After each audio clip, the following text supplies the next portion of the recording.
औज़ुबिल्लाहिमिनश्शैतानिर्रजीम बिस्मिल्लाहिर्रहमानिर्रहीम। अता गुरी साहब हमारे हिस्ट्री के उस्ताद हैं।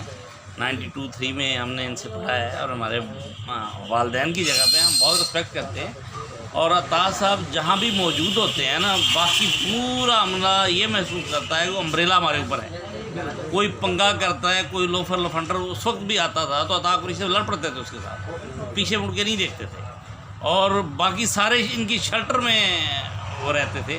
और बहुत सारी खूबियाँ हैं जो मैं अल्फाज में बयान नहीं कर सकता, पर हम अब उम्मीद रखते हैं कि जैसे गवर्नमेंट सेक्टर में बाकी लोगों के साथ करते रहे हैं, इसी तरह प्राइवेट सेक्टर को भी शेल्टर दें, हमारे लिए भी अम्ब्रेला बने।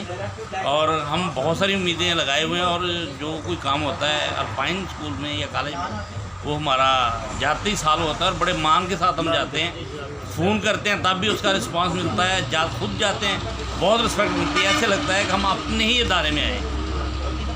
तो मेरे पास तारीफ़ के लिए अल्फाज नहीं है।